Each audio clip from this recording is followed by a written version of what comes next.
I am able to do things that other humans can't typically do. And I say that humbly, but it's just the way that it is. I've been to hell. I know exactly what hell is like. And I was there for over 1,800 years. I'm a psychic medium, a near-death experiencer, a demonologist, a mystic, and an astral exorcist. Yes, these are not just titles that I make for myself. These are actually things that I do.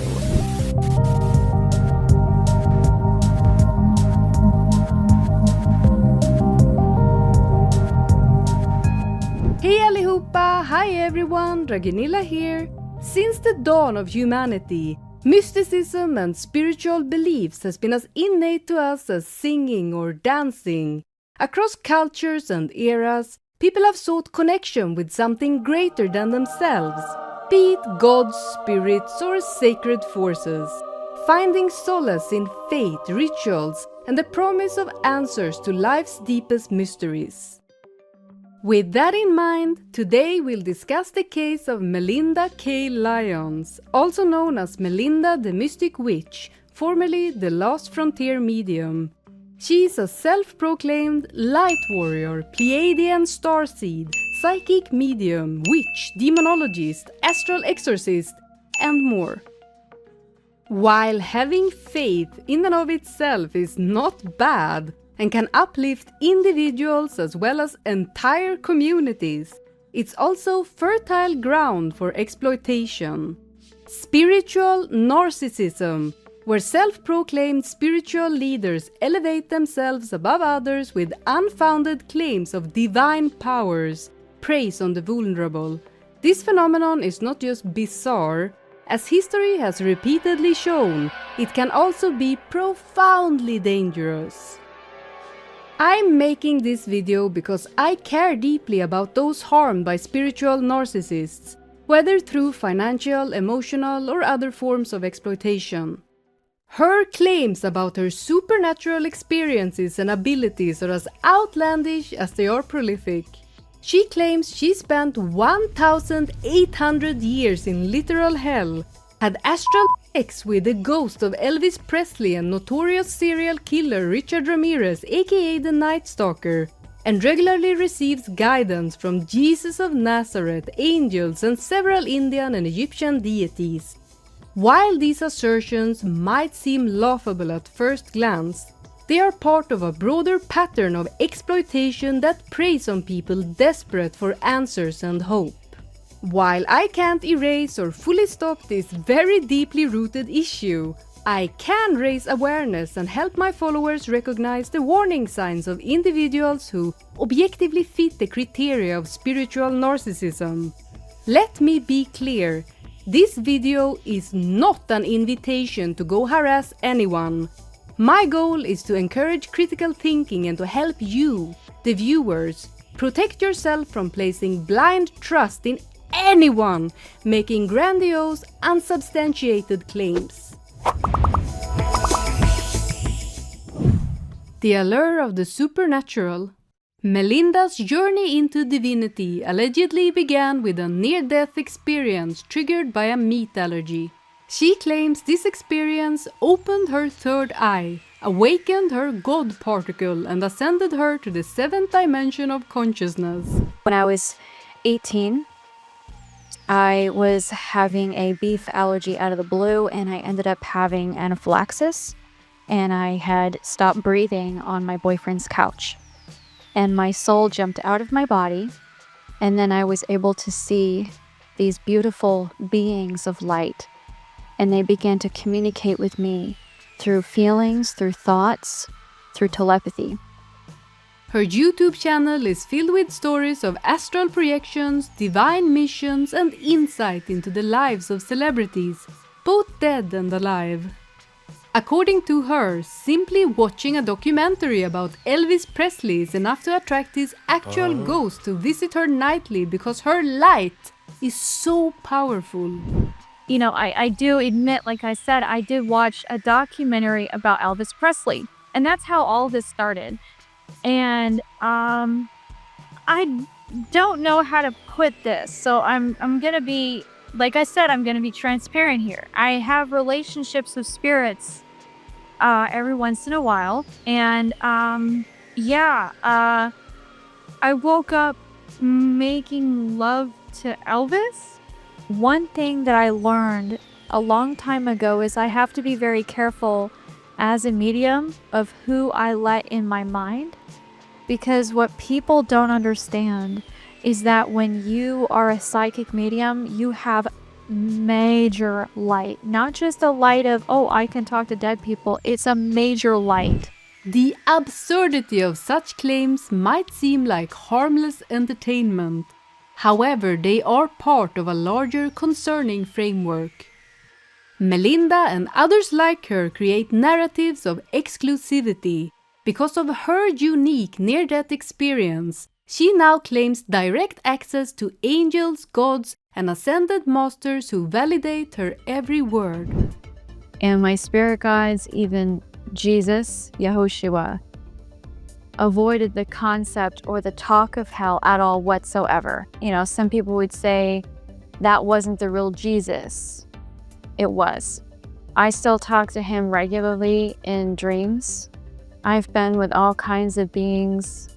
I've met Egyptian gods. I've been in the company of Hindu gods. I've been in the company of Jesus Christ. I've been in the company with many other beings in the course of the universe that do exist. This video was prompted to me during meditation, and I asked my spirit guides, I asked these angels that I've been working closely with, what would be the most highest vibrational messages to deliver today? Her audience, many of whom are likely searching for meaning or solace, are told time and time again to trust their unverified assertions while dismissing their own doubts as ignorance or even demonic influence. Being a witch, you're going to find that there are people like these naysayers who are in alignment with you, and then the second you tell them how you really truly feel, they want nothing to do with you. They don't want anything to do with you.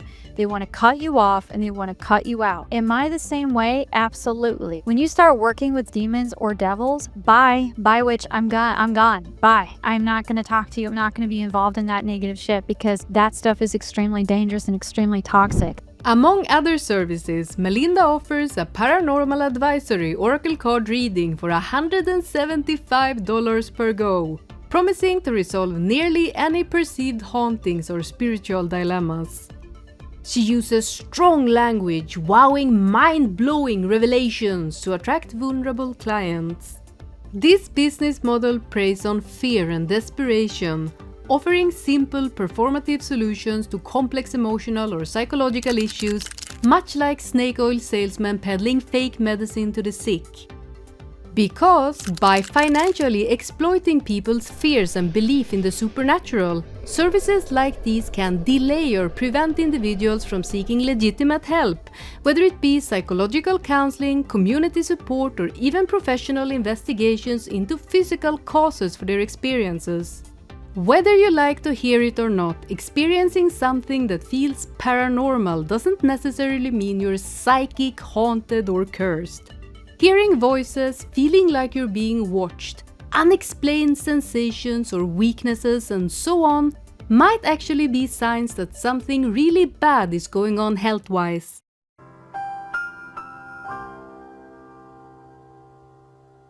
Validating fears of the causes being paranormal and due to things like spider spirits, gremlins, or demons, rather than something more mundane, can easily intensify a person's anxieties and reinforce harmful delusional narratives, trapping them in cycles of fear and dependency on the service provider. This creates a system where the provider profits not from resolving the issue but from perpetuating it. After all, if there are no spider spirits, gremlins, or demons or other dark forces to fear, her paranormal advisory services and books on how to protect yourself from such threats wouldn't sell. The traits and dangers of a spiritual narcissist. Spiritual narcissists often cloak themselves in the guise of humility, insisting they're just ordinary people with extraordinary abilities. And I am just a messenger. I'm nobody special. I wasn't really chosen for this. It was more of an opportunity that happened to come up. They use spiritual language to dismiss criticism and center every discussion on their supposed enlightenment. Sneaky phrasing like, "I understand your perspective, but I feel your energy isn't aligned with the higher vibrations we're working towards," deflects critique by suggesting the issue lies with the critic rather than addressing the criticism itself.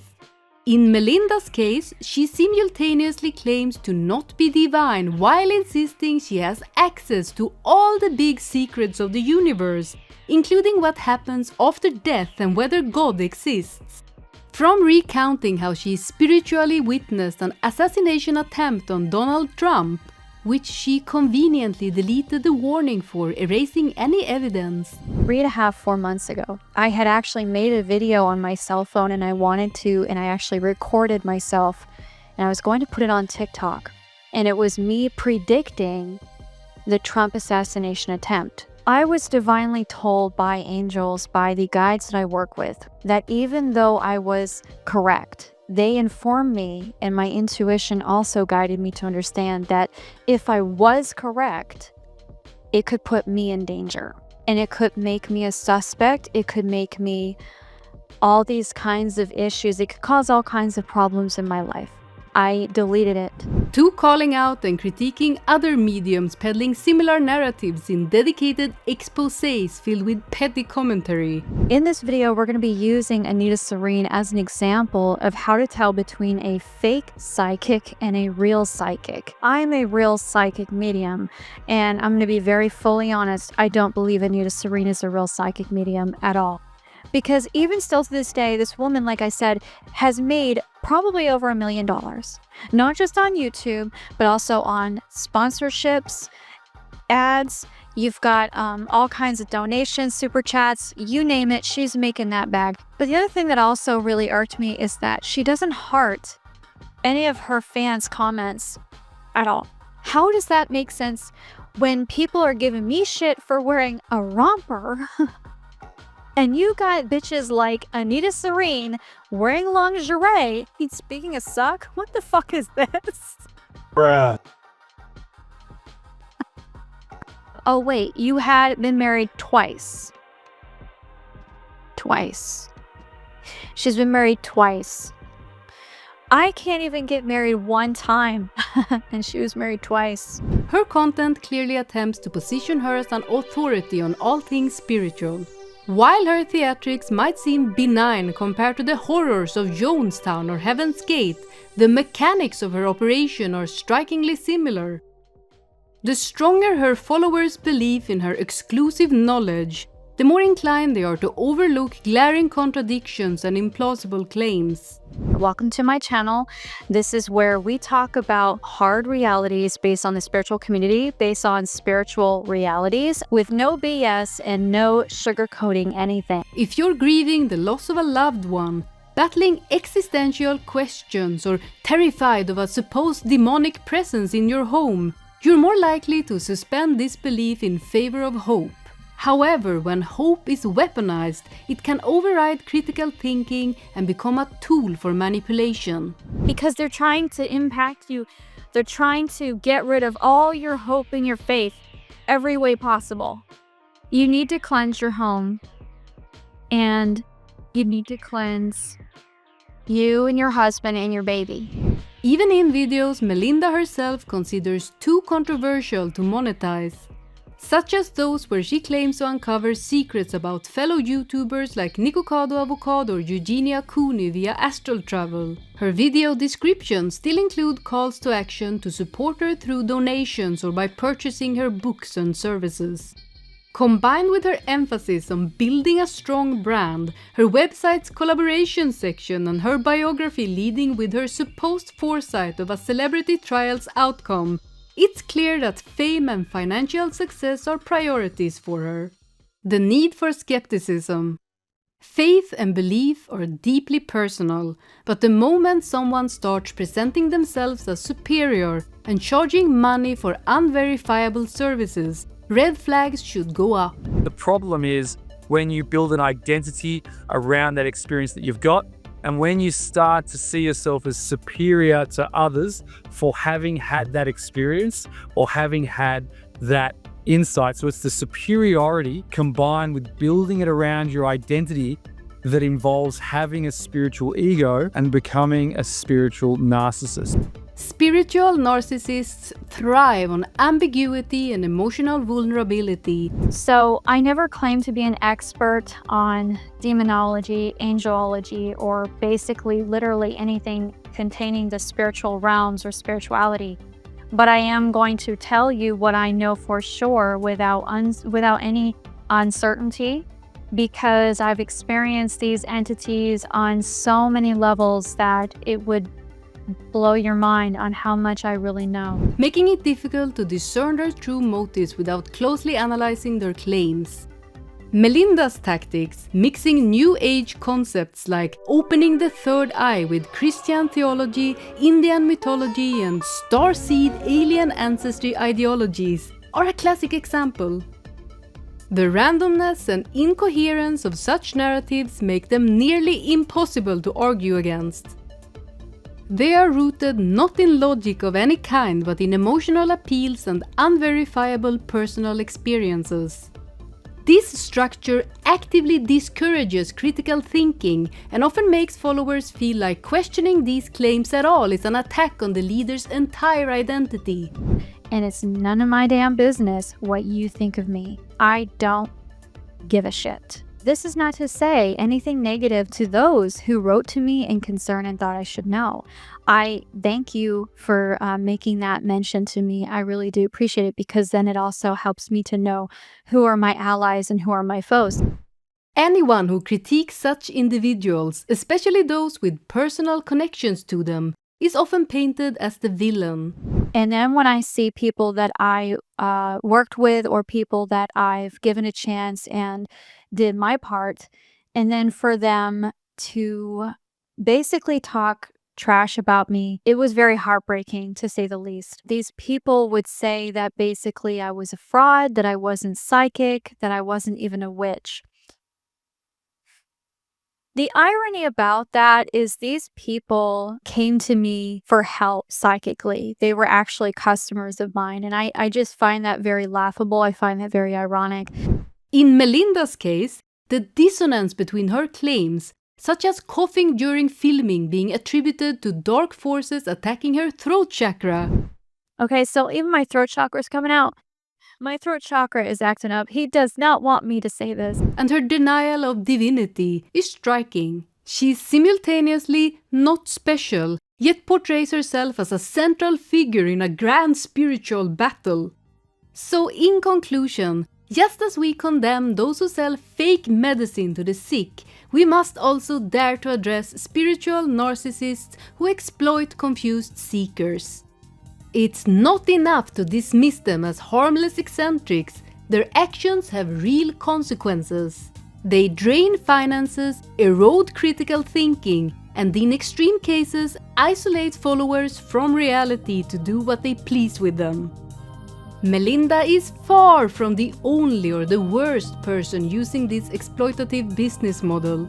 She's simply one striking example due to her frequent posts and the clarity with which she employs deceptive methods. Thank you so much for watching this video all the way to the end. If you enjoyed this, please remember to leave me a like, a comment, and maybe even subscribe. See ya! We are told in the spiritual sense we should always be positive and never critical of other people or their work. It's not true.